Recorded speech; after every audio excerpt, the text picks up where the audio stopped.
UP के जनपद शाहजहांपुर से इस वक्त की सबसे बड़ी खबर। तिलहर के गुरुकुल में 13 वर्षीय छात्र की रहस्यमयी मौत।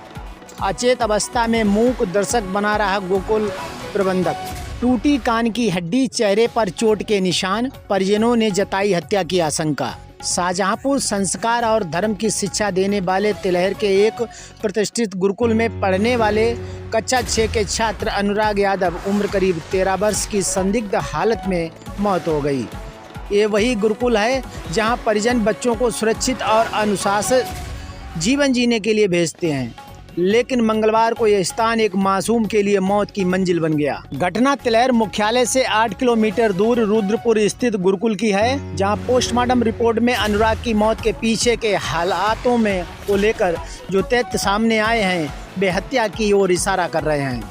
रिपोर्ट में बताया गया कि कान की हड्डी टूटी हुई थी, जिससे खून बहा और चेहरे पर कई जगह चोट के निशान मिले हैं।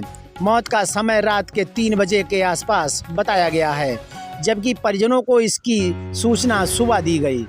गांव में जैसे ही अनुराग का शव पहुंचा तो कोहराम मच गया। बिलखती मां बार बार यही कहती रही कि एक बार फ़ोन कर देता, मुझे खुद लेने आ जाते, मुझे अकेले मरने नहीं देते। परिजनों का आरोप है कि अनुराग ने एक दिन पहले पेट दर्द की शिकायत की थी, लेकिन प्रशासन ने उसे नज़रअंदाज कर दिया। उसका बड़ा भाई भी उसी गुरुकुल में पढ़ता है। सबसे बड़ा सवाल यह है कि जब छात्र की तबीयत रात में ही बिगड़ी थी तो उसे तत्काल चिकित्सकीय मदद क्यों नहीं दी गई। मौत रात में हो गई, लेकिन अस्पताल ले जाया गया सुबह। जब परिजनों को सूचना दिए बगैर गुरुकुल प्रशासन इस पूरी घटना में चुप्पी साधे हुए है, जिसने संदेह को और गहरा कर दिया है। सूत्रों के अनुसार उस रात गुरुकुल में 64 छात्र थे, जिसमें से 30 छात्र किसी कार्यक्रम में बाहर गए हुए थे। बाकी छात्रों और कर्मचारियों से पुलिस पूछताछ कर रही है। पुलिस को शक है कि किसी अन्य के साथ झगड़ा मारपीट की स्थिति बनी होगी, जिससे ये गंभीर चोटें आई हों। पोस्टमार्टम रिपोर्ट में ये भी साफ हो गया है कि कान की हड्डी टूटने से खून बहा और मौत हो गई। इसके अलावा चेहरे और शरीर के अन्य हिस्सों पर भी गहरी चोट के निशान पाए गए हैं। सीओ प्रवीण कुमार ने बताया कि मामला गंभीर है, सभी पहलुओं पर जाँच की जा रही है और परिजनों की तहरीर पर रिपोर्ट दर्ज कर ली गई है। परिजनों का कहना है कि अगर समय से इलाज हो जाता तो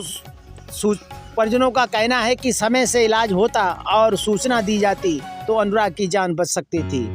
उन्होंने गुरुकुल प्रशासन पर हत्या का मुकदमा दर्ज कर कठोर कार्रवाई की मांग की है।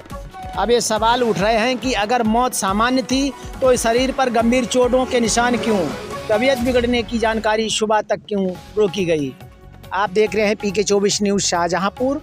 क्राइम से जुड़ी हर खबर देखने के लिए चैनल को सब्सक्राइब, लाइक, शेयर करते रहें। पंकज यादव की खास रिपोर्ट शाहजहांपुर से।